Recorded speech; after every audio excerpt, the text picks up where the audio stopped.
Good morning. Morning, sir. Morning, sir. Good morning.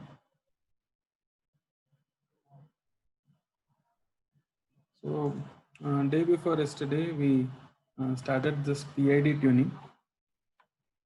So, we'll continue with that. Yesterday, I was on leave, so I had requested Bharat sir to take this class. So, we'll continue with the PID itself. So, what did you understand from this Simulink diagram? So, this whole thing is the controller. This is P, this is I, this is D. So P stands for proportional, this is I stands for integral, D stands for the derivative, and this is the system. So is this transfer function, is this 1 divided by s cube plus 6s square plus 11s plus 6 is an open loop transfer function or a closed loop transfer function?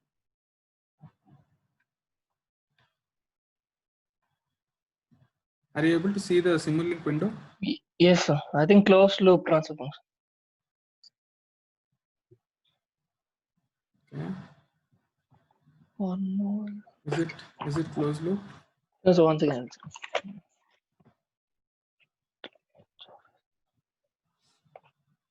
See, this is GC of S. Okay. Yes, sir. This whole thing is GC of S. What is this? What is That will be G of S. G of S? Yeah. Now, what is the open loop transfer function? For open loop, it is GC of S into G of S. Yeah. So if it's an open loop transfer function, it is the input goes here. Okay.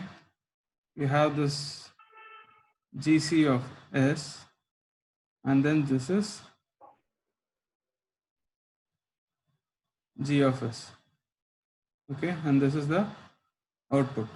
So if this is R of S is the required output, and this is the actual output. So this is the input, this is the output. So what will be the transfer function? Y of S by R of S. Is Y of S by R of S. R of S. So which can be written as? For GC open loop, it will of be S, GC of S into G of S. G of S. Okay. Now if I close the loop, It will be divided by 1 plus GC of S, G of S, H of S. so if I draw a closed loop system, I won't draw a closed loop system. The Simulink itself is shown as a closed loop. So this is the feedback sensor. Unity feedback. Unity feedback. And this thing itself is the diagram now. Now what is the transfer function for this? It is GC of S, G of S, GC of S, G of S divided by 1 plus divided by GC 1 of S, G plus of S. GC of S and G of G S. of S. H of S is also there, which is Yeah, but 1, that is 1. Sir. Yeah. 1. So we write it like this. Okay. So if H of S is not equal to 1, you have to put H of S here. H of S, G yeah. of S. Okay. So this is the closed loop transfer function. This is open loop transfer function. So this is GC of S multiplied by G of S. So this must be very clear. The transfer function for a open loop system and a closed loop system. This closed loop transfer function I have derived in one of the class. Please go through if you are not familiar with this formula. Okay, this thing I have derived in a class for the closed loop transfer function. This is for the open loop transfer function. Okay, now what did we learn in PID? What is P? Proportional. Proportional. Okay, proportional to what? Proportional to the error. Error, yeah. Okay. Yeah, that is the gain. The gain multiplied by the error. Okay, will go to this. Okay. Then what is meant by integral? It accumulates It will, all the errors. be integrated, yeah. Summation. Okay, it accumulates all the errors, multiplies with a integral gain. Okay, here it is 0, you can have some value here. What is derivative gain? Derivative means what? The difference. Okay, differentiation. So it is nothing but the current value minus current error minus previous error divided by the delta t, that is time, small change in time, small change in error, the current error minus the previous error, that multiplied by the gain for this gives into this. Now all these things gets summed up and multiplies with this g of s. Okay, so what did we do? We did some trial and error method to arrive at these PID values, P, I, and D values, that is KP, KI, and KD. KP, KI, and KD are the gains for these proportional, integral, and derivative. Now, how did we arrive at these values? We did some trial and error method. We put some random numbers. Okay, we put some random numbers and we could get the actual desired output. But trial and error should not be used. There must be some basis on which we arrive at these values. Okay, trial and error will take time to arrive at some values. Okay, but if you have some basis on which you are doing it to arrive at these PID values, it will help. What is the advantage with proportional?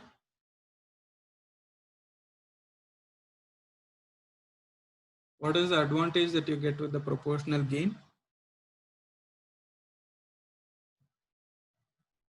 Decreases rise time. It Yeah. decreases rise time. Rise Correct. time. Correct.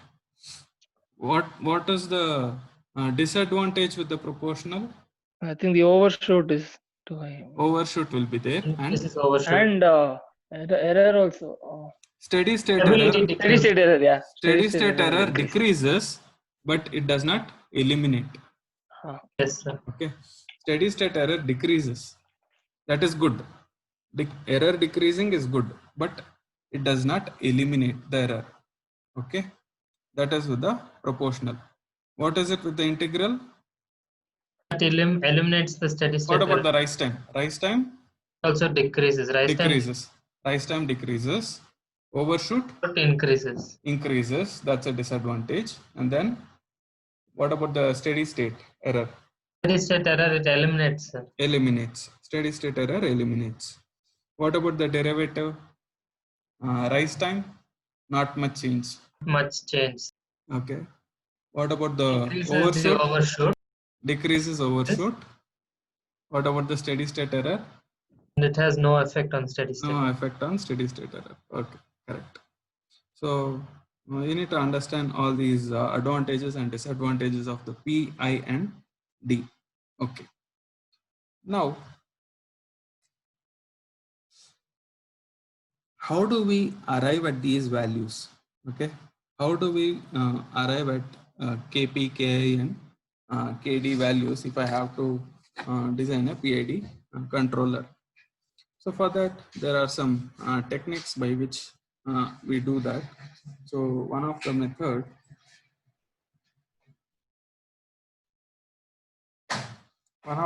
is called as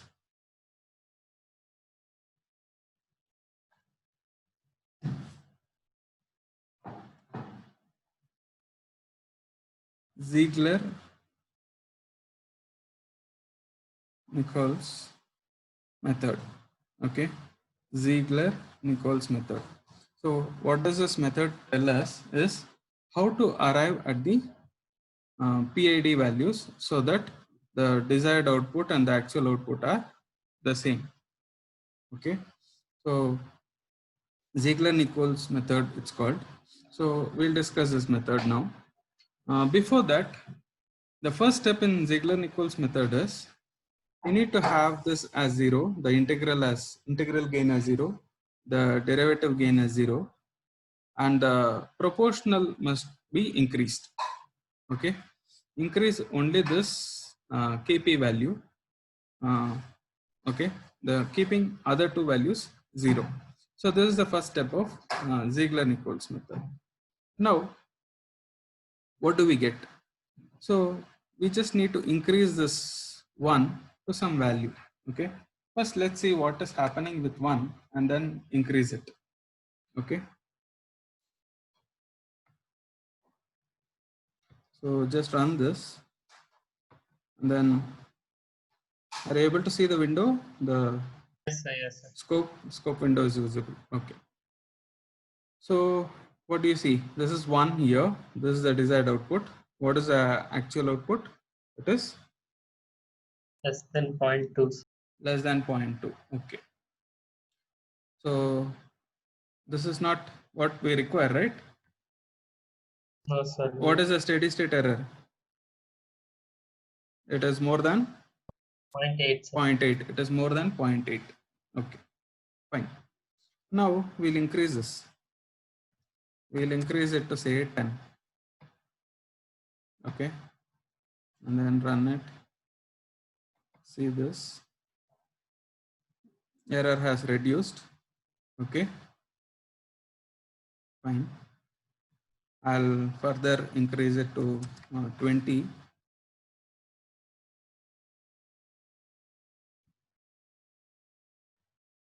Run this. Okay, it's reducing. I'll enter 40.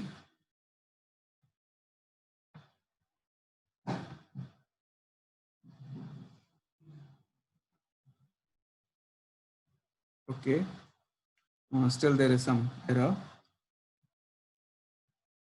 I'll increase it to 55. Run this. Okay, the steady state error has reduced.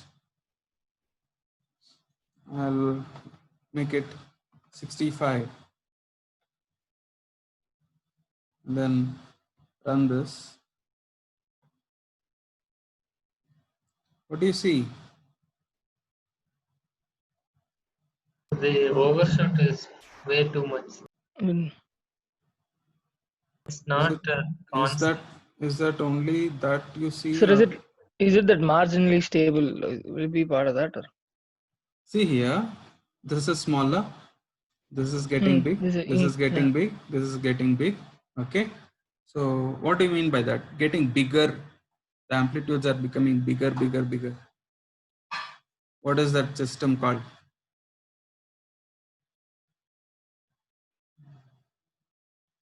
Okay. I'll take it to 80. Run this. What do you call such system? Undamped system, sir.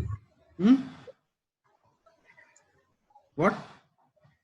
Undamped. Undamped. I mean, if we take it in correct. Undamped means what? There is no damping. Okay. Yes, sir. How does the amplitude increase? Will there be any change in the amplitude in an undamped system? No. Yes, sir. Correct. There's an increase in the amplitude, right? Yes, sir. Yes, sir. You see over a period of time, you see the increase in amplitude. So this is a case of zeta being negative, not zeta 0. Okay. Yes, sir. Zeta is negative here. So I'll take it to say 60. Okay. And then run this. And then look at the scope. What do you see?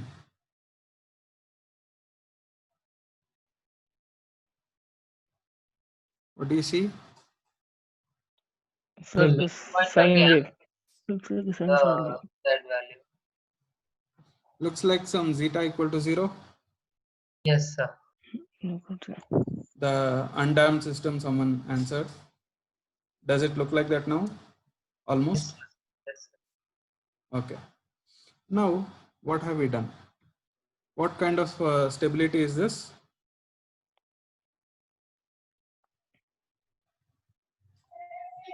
There are three types of stability we discussed. Stable system, unstable system, marginally stable. What do you mean by stable? This thing, bounded input, bounded output. Bounded input, bounded output. Okay. Yeah. What do you mean by unstable? For a bounded input, you'll get like Unbounded output. Okay. Yeah. What is marginally stable? It will be varying, but it will be within a limit or something. Yeah, correct.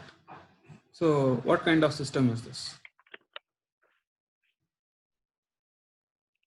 Marginally stable. This is marginally stable. Okay. So for a gain of 60, we're getting marginally stable. Okay. Now I change it to 55. Okay. I change it to 55, run this. What kind of system is this?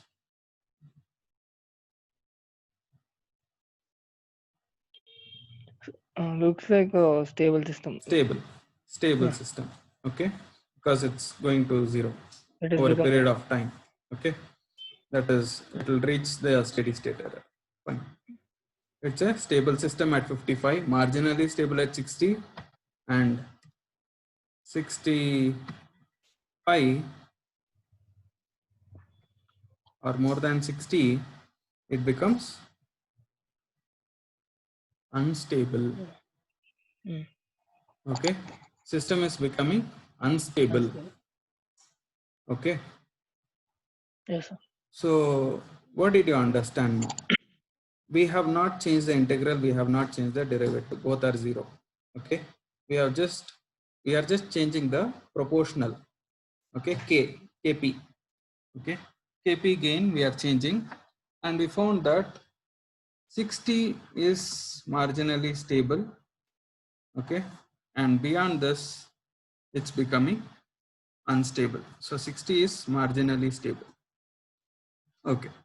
So first step in Ziegler-Nichols method is to find the value of Kp where the system is marginally stable.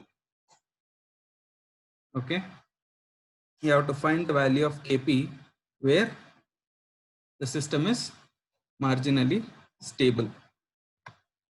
This is the first step. Now, what is happening in S domain for this? How do you check what is happening in S domain? Okay. So with this value, we can find out what is Ka and Kd. So that is the reason why we are using Ziegler-Nichols method. I'll tell you how to find Ka and Kd a little later with the Ziegler-Nichols method. But you need to arrive at the Kp value, which is making the system marginally stable. Okay. So let's look at the S domain for a while. Okay.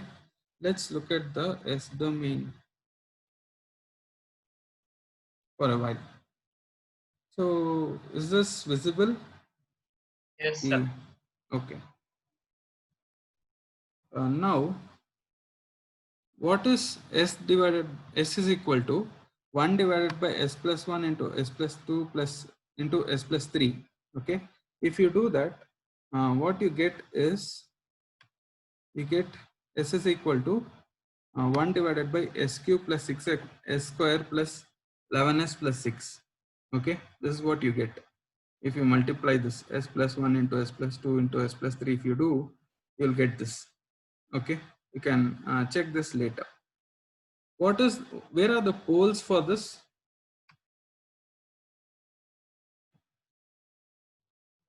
This is the open loop transfer function. Okay. This is the open loop transfer function. This is same as this one.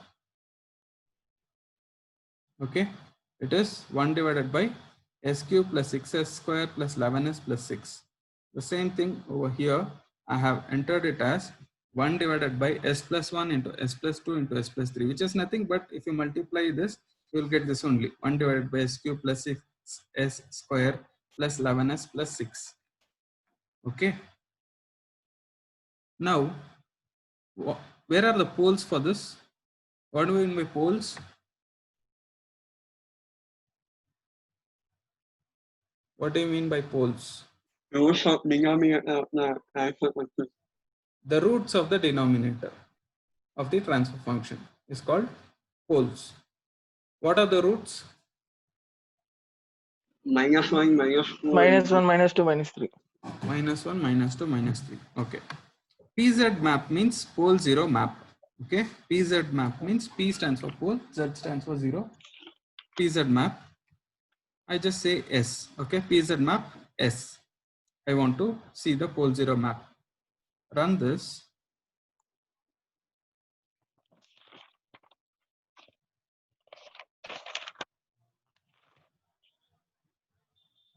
Do you see the pole 0 map? Yes, sir. Okay. Okay. So this is -1. Okay. There's another pole at -2. There's another pole at -3. Okay. So this is a pole 0 map of this transfer function. Okay. Now I take the closed loop feedback of this. Okay. See the command. Feedback is the keyword. Open the bracket s comma 1. 1 stands for unity feedback. Okay. Feedback s comma 1 will give the closed loop transfer function of this. Okay. It will give the closed loop transfer function of this. So what will be the value of GC of s here? It is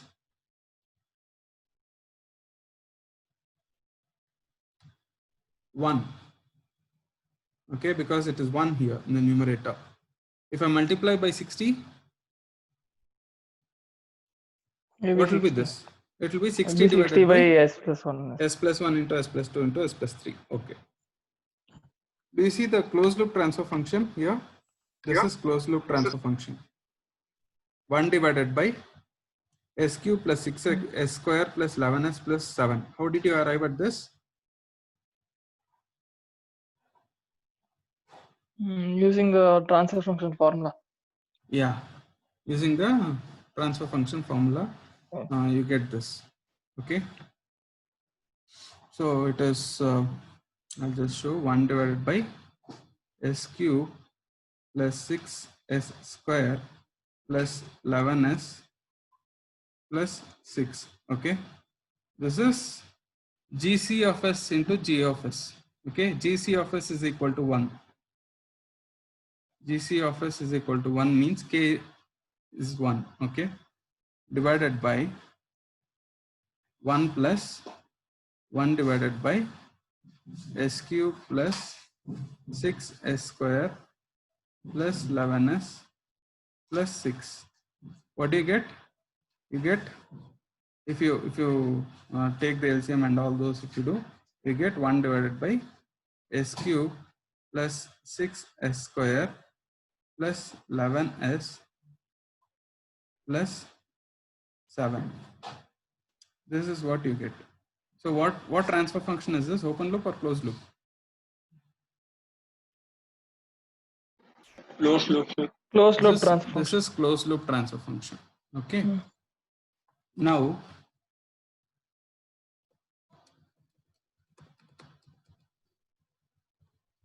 okay. Now what you do? You know the open loop transfer function, you know the closed loop transfer function. Now I want to know the pole 0 map for the closed loop transfer function. Okay. Just I'll put answer. Okay, because it is giving an answer of this closed loop transfer function. I want to plot the pole 0 map of this answer. Okay, which is nothing but I'm plotting pole 0 map of the closed loop transfer function. Okay, I'll plot this.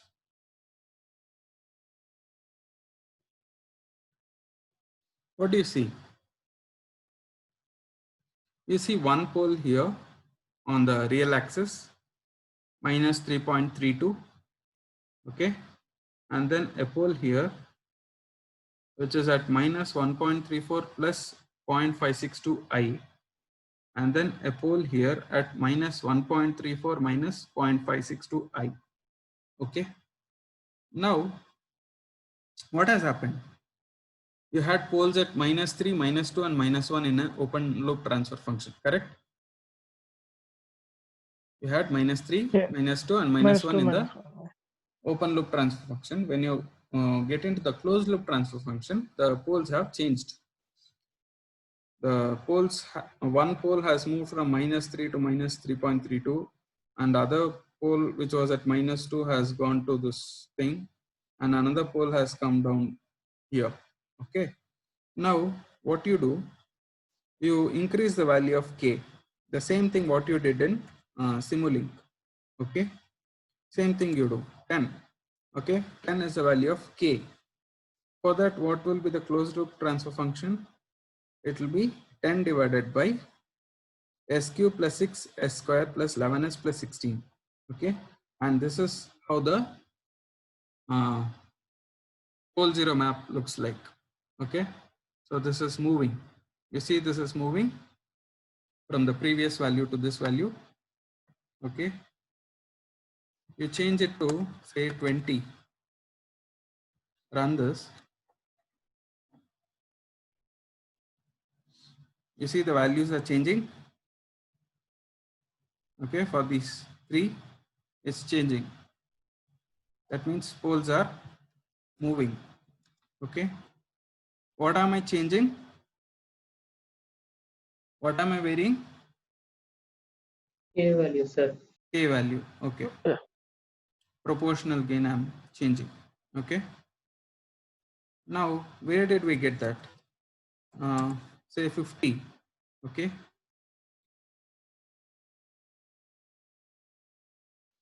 what do you observe? These poles are going towards this imaginary line, imaginary axis. Do you see? This is the imaginary axis. Why? Because this is 0 here. Okay, it is close to imaginary axis. Is the system stable? Yes, sir. It is still stable because the pole has a negative value, minus 0.113. Okay, it's on the which side of the S plane? Left side. Left side. Okay. Now I will change the value to 60 and run this. Now where are the poles? On the imaginary line. Almost. Okay, e to the power minus 16. Okay, minus 1.4 e to the power minus 16. Please take it as 0. Okay, this is a very small value. So I'll take this as 0. Okay, 0 minus 3.32 I and 0 plus 3.32 I. Okay, so the other pole is here. It is at minus 6. So these are the 3 pole positions. Now I'll change it to 65 and run this. Look where the pole is. 0.0518. Which side it is? It is on the Right side. right side. So system is unstable. Yes. When you have poles on the right side, system is unstable. That is why you saw there the amplitude was increasing with time in Yes, the sir. Simulink window. Okay. Clear? Any doubts so far? Please ask. This is very, very, very important. You should have understood till now whatever I have told. If you have not understood, please ask. We'll go slow, but you need to understand. I have shown the same thing in the Simulink and showing the same thing here with the pole zero map. Okay. Any doubts? Sir, but this is still like trial and error method only, no, sir? Yeah. I have not explained the total method fully. Okay. Okay. Okay, sir. Okay. It's not trial and error. I'll come to the method properly. Okay. Okay, sir. Okay, sir. So have you understood so far? Any doubts so far? I have not explained the Ziegler-Nichols method completely, so still it looks like it's a trial and error method because the k value we have just increasing. I'm increasing because I want to show what is happening in the pole zero map. Okay. Okay. Understood. Okay. There are methods to find that 60 directly. Okay. There are methods to find that 60 directly, but I'm not going to use it now. I wanted to show how the poles move from stable region to unstable region with increase in the value of that k. Yes, sir. Okay. Got it. Okay. So this is very important. You need to understand what a stable system is, what an unstable system is, what a marginally stable system is. This is going to be there throughout this course. Okay. Throughout this course, you are going to talk about poles and zeros. More of poles and less about zeros, but poles and zeros. Poles and zeros, if you know completely, you know the control engineering completely. Okay. So this is what is important and you need to understand this. Why I am using MATLAB is even in a theory class so that you understand, okay, how to do all these things step by step, how to build those Simulink block diagrams and all those I'll explain during the lab time. Okay, if you are not able to do it on your own, you will spend that time for the lab. But in a theory class, I'll not be telling you how to go, where to click and all those. Okay, in theory class, I'll focus on the concepts. During the lab, I'll make you do these things. Okay, so what we understood was the poles are moving from stable region to unstable region with increase in value of k. So this is the point you need to note. So this and this is, these two poles are going to unstable region. So I'll go back to the marginally stable region. So this is marginally stable. Now, coming back to this,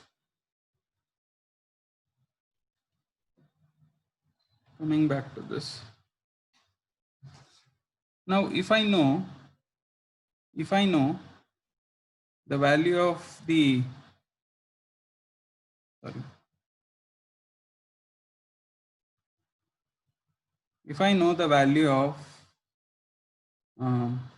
ultimate gain, I call it as KU. Okay, ultimate gain is, how much was it? 60. Okay, then these are some formulas given by the Ziegler-Nichols method. Okay, so Kp will be equal to 0.6 times Ku. Okay, 0.6 times Ku. So what is Ku? It is the gain at which the system becomes marginally stable. Okay, that's the definition of Ku. Next is, what is the time period at this ultimate gain value? Okay, what is the time period it is asking? So we'll just look at this thing.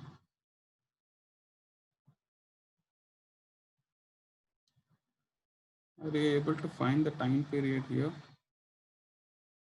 I'll do one thing. I'll reduce this to 10 and run this. Go to the scope.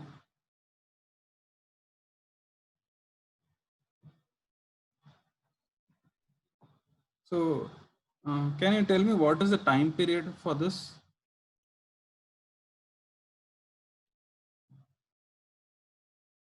You see the time here, x-axis.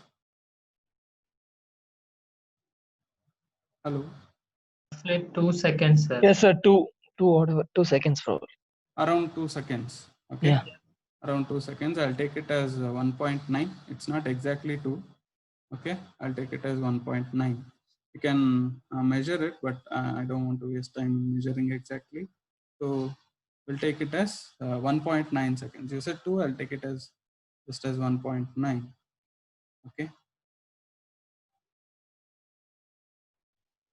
So this is 1.9, and then these are some terms. Ti is equal to Tu divided by 2. Okay, just take these terms. Ti is equal to Tu by 2, and then Td is equal to Tu by 8.